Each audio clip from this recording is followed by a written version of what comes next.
Prefácio. Poucos livros do Novo Testamento tiveram um impacto tão profundo na história da Igreja e no pensamento cristão quanto a Epístola de Paulo aos Romanos. Desde os primeiros séculos até a Reforma Protestante e além, Romanos tem sido um farol para aqueles que buscam compreender a essência do Evangelho, a natureza da fé e a profundidade da graça de Deus. Agostinho encontrou sua conversão definitiva ao ouvir a leitura de Romanos 13:14, que lhe abriu os olhos para a vida em Cristo. Martinho Lutero descreveu a carta como a parte mais importante do Novo Testamento, o Evangelho em sua forma mais pura.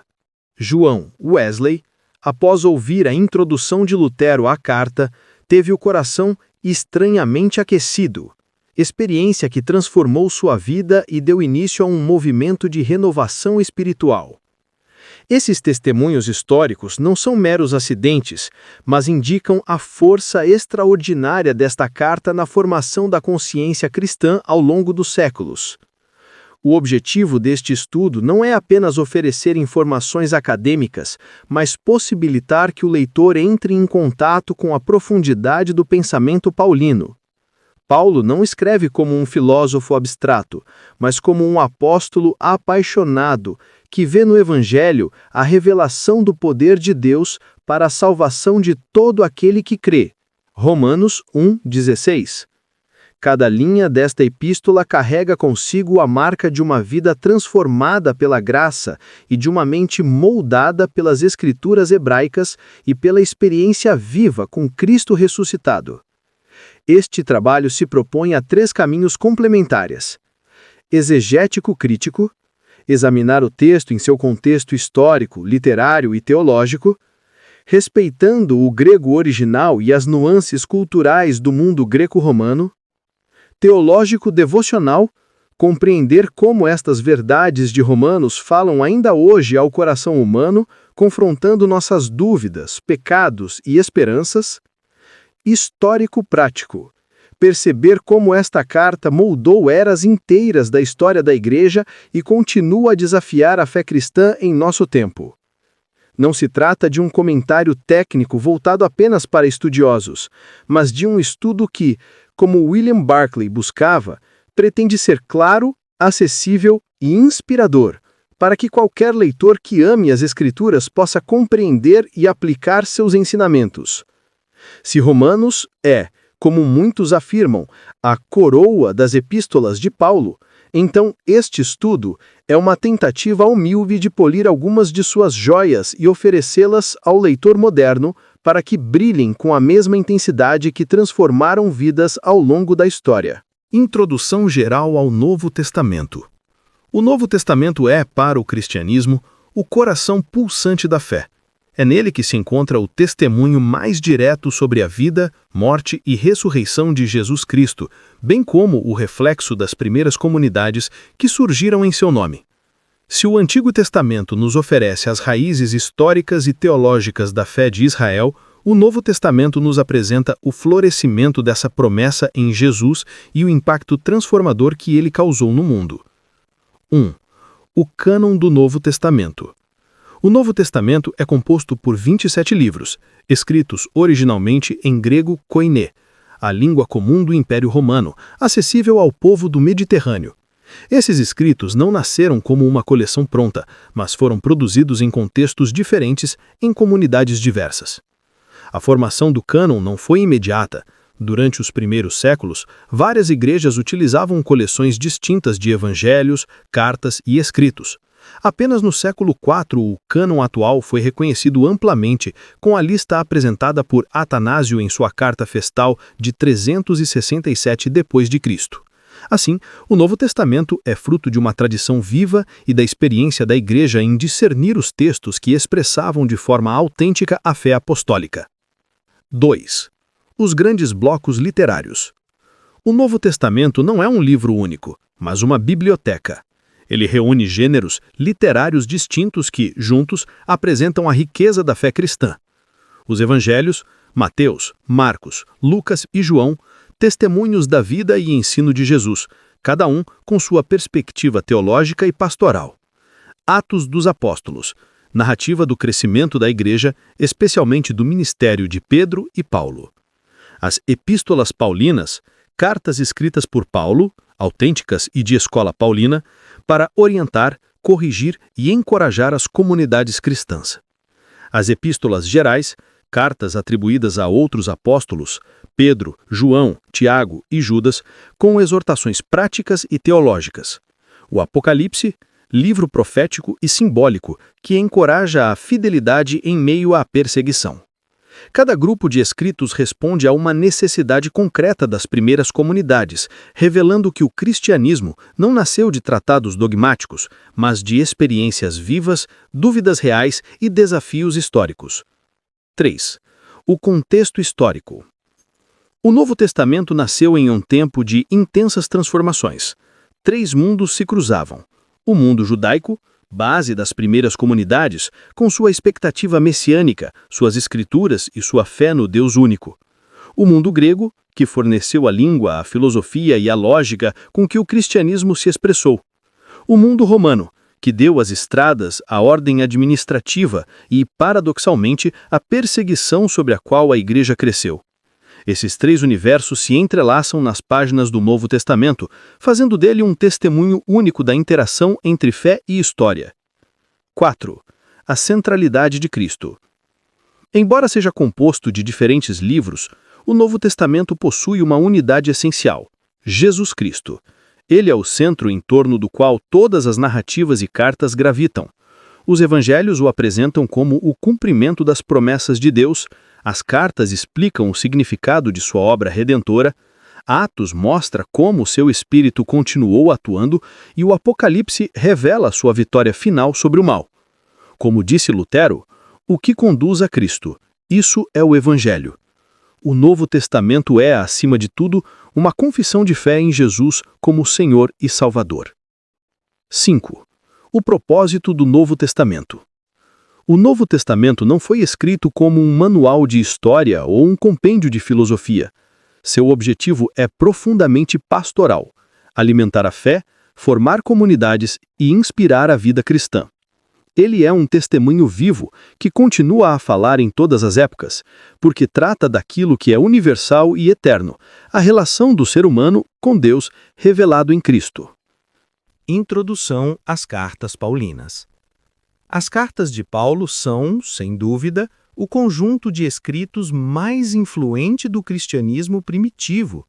Enquanto os evangelhos narram a vida de Jesus, as epístolas paulinas mostram como essa vida foi compreendida, vivida e aplicada nas comunidades cristãs do primeiro século.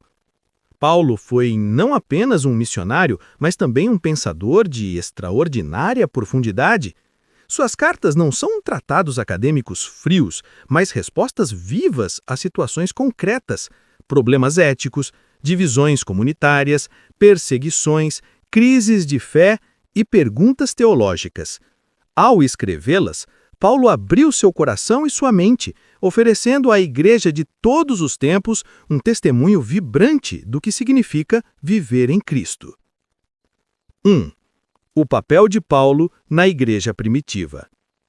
Saulo de Tarso, fariseu zeloso e perseguidor dos cristãos, transformou-se no apóstolo Paulo após seu encontro com Cristo ressuscitado no caminho de Damasco. Atos 9. Essa experiência não apenas mudou sua vida, mas redefiniu sua visão de Deus, da lei e da salvação. Paulo tornou-se o apóstolo dos gentios, Romanos 11, 13, cruzando fronteiras culturais e religiosas, levando o evangelho para além do mundo judaico, até o coração do Império Romano. Suas cartas refletem essa missão: traduzir a fé em Jesus em linguagem compreensível tanto para judeus como para gregos.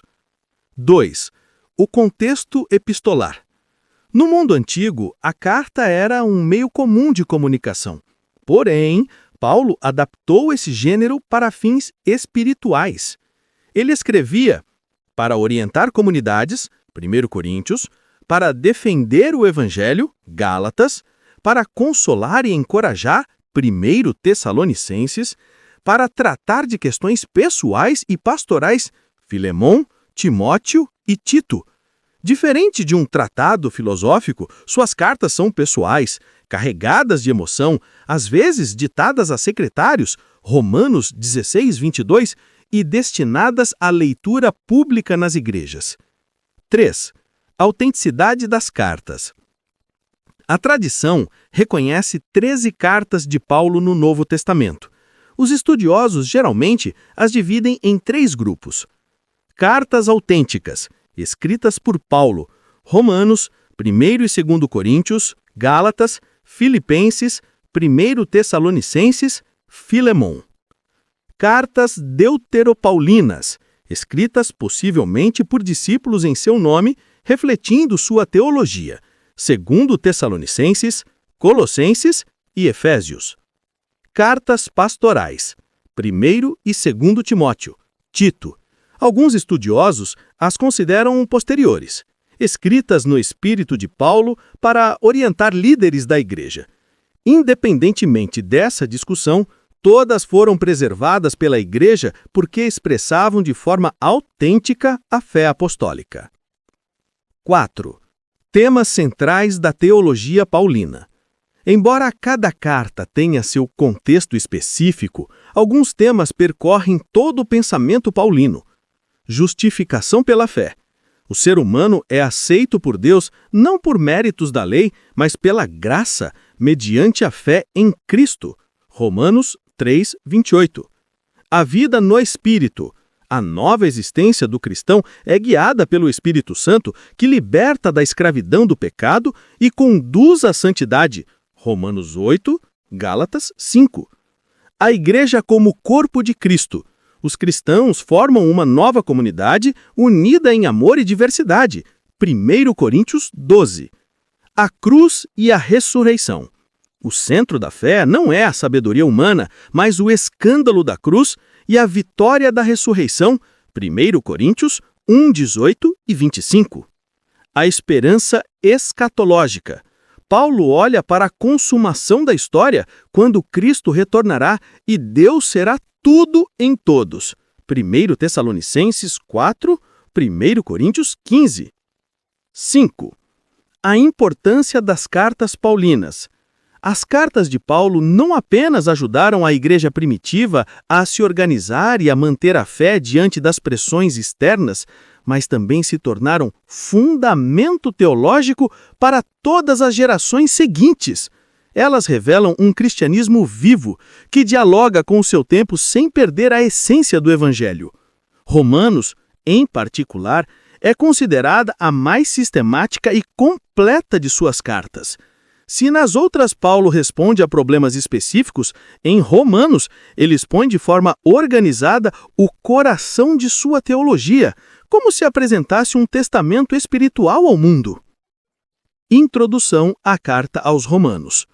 A Epístola aos Romanos é, sem dúvida, a obra-prima de Paulo. Mais do que uma carta pastoral ou resposta a problemas imediatos, ela é uma exposição ampla e sistemática do Evangelho que Paulo pregava. Não é exagero dizer que, se todos os escritos do Novo Testamento se perdessem e somente Romanos fosse preservada, ainda assim teríamos uma compreensão clara e profunda da fé cristã. 1. O contexto histórico. A comunidade cristã de Roma surgiu provavelmente sem intervenção direta de Paulo. Há indícios de que judeus convertidos em Jerusalém no dia de Pentecostes, Atos 2:10, levaram o evangelho até lá. Ao longo dos anos, tanto judeus como gentios aderiram à fé em Cristo, formando uma comunidade mista. Um episódio importante marcou essa igreja. Em 49 d.C., o imperador Cláudio expulsou os judeus de Roma, conforme registra Suetônio, Cláudio 25. Muitos judeus cristãos, portanto, tiveram de deixar a cidade, e a comunidade passou a ser liderada majoritariamente por gentios. Quando os judeus puderam retornar, já após a morte de Cláudio, 54 d.C., havia tensões entre cristãos de origem judaica e gentílica, especialmente em relação à lei, à circuncisão e às tradições alimentares. Paulo escreve Romanos neste contexto, por volta de 57 d.C., provavelmente durante sua estada em Corinto, antes de partir para Jerusalém com a coleta para os pobres da igreja, Romanos 15, 25 e 26. 2. O propósito da carta. Paulo nunca tinha estado em Roma, mas planejava viajar para lá como parte de sua missão de alcançar o Ocidente, especialmente a Espanha, Romanos 15, 24. A carta tinha, portanto, múltiplos objetivos. 1. Apresentar-se como apóstolo aos cristãos de Roma, preparando o terreno para sua futura visita. 2. Unificar judeus e gentios em torno do Evangelho da Graça, superando divisões culturais e religiosas. 3. Expor de forma sistemática sua compreensão da justificação pela fé e da vida nova em Cristo. 4. Reforçar a confiança no plano soberano de Deus, que inclui tanto Israel como os gentios. Romanos 9 a 11. Assim, Romanos não é apenas uma carta circunstancial, mas uma síntese do coração da teologia paulina. 3. Os destinatários. A igreja de Roma era plural e diversa. Ao mesmo tempo que havia cristãos de origem judaica, havia também grande número de convertidos gentios. Essa diversidade cultural trazia tensões, e Paulo dedica parte significativa da carta, Romanos 14 a 15, a incentivar a tolerância mútua e o amor fraterno. O fato de Paulo saudar muitos líderes pelo nome, Romanos 16, mostra que ele conhecia pessoas da comunidade, possivelmente por contatos em viagens missionárias.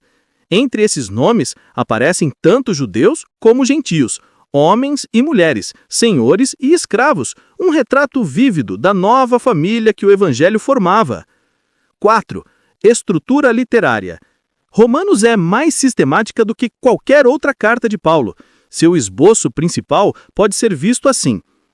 Introdução e tema central. O Evangelho é o poder de Deus para a salvação. 1 a 17. 2. A condição humana. Todos pecaram, judeus e gentios, e carecem da glória de Deus. 1:18 e 3:20. 3. A justificação pela fé. Deus justifica o pecador pela graça, mediante a fé em Cristo. 3:21 a 5:21. 4. A vida no Espírito. A nova existência liberta do pecado e conduz à santidade. 6 a 8. 5. Israel e o plano de Deus. O lugar de Israel na história da salvação. 9 a 11. 6. Exortações práticas. A vida cristã em comunidade, marcada pelo amor e serviço. 12 e 15. 7. Saudações finais. Rede de relacionamentos e bênção apostólica. 16. 5. A importância teológica. Romanos exerceu influência incomparável na história da teologia cristã. Para Agostinho, revelou a graça que liberta da escravidão do pecado. Para Lutero, foi a chave para redescobrir a justificação pela fé. Para Wesley, trouxe o renascimento espiritual que incendiou o metodismo. Mas além da história, Romanos continua atual porque enfrenta as questões fundamentais da existência humana. Como o ser humano pode ser justo diante de Deus? Qual é o papel da lei diante da graça? O que significa viver no Espírito em meio a um mundo marcado pelo pecado? Qual é o destino de Israel e dos povos gentios no plano de Deus? 6. A atualidade de Romanos. Hoje, Romanos nos convida a redescobrir a centralidade do Evangelho em meio a um mundo fragmentado por diferenças culturais, políticas e religiosas.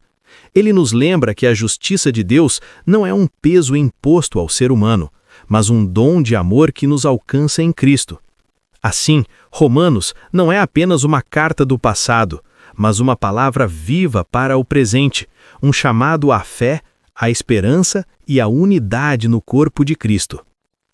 Romanos 1, 1 a 7. Verso 1. Paulo, servo de Jesus Cristo, chamado para ser apóstolo, separado para o Evangelho de Deus. servo de Jesus Cristo, Doilos Iesu, Christou. A palavra grega doulos significa literalmente escravo. Para nós, a palavra soa negativa, mas no contexto bíblico, carrega o sentido de pertencer totalmente ao Senhor. Paulo não vê sua vida como própria, mas como inteiramente dedicada a Cristo. Como Moisés, Davi e os profetas eram chamados de servos de Deus no Antigo Testamento, Paulo se coloca na mesma linha de serviço e fidelidade. Chamado para ser apóstolo. Paulo não se autoproclama apóstolo, ele foi chamado por Deus. Sua autoridade não vem da sua iniciativa, mas do chamado divino no caminho de Damasco, Atos 9. Separado para o Evangelho de Deus. Curiosamente, Paulo já havia sido separado como fariseu para a lei, Gálatas 1, 1-14 a 15. Agora ele é separado para o Evangelho. É uma transformação radical, de guardião da lei para anunciador da graça. Aplicação. Todo cristão é, de certo modo, separado, chamado a viver de modo distinto, pertencendo a Cristo e sendo testemunha do Evangelho no mundo. Se este trecho edificou você, aprofunde agora com o e-book Romanos, a Justiça que Abraça. 355 páginas, PDF, download imediato na Hotmart, de R$ 59,00 por R$ 27. O link está na descrição e no primeiro comentário fixado. Garanta o seu e comece a aplicar hoje.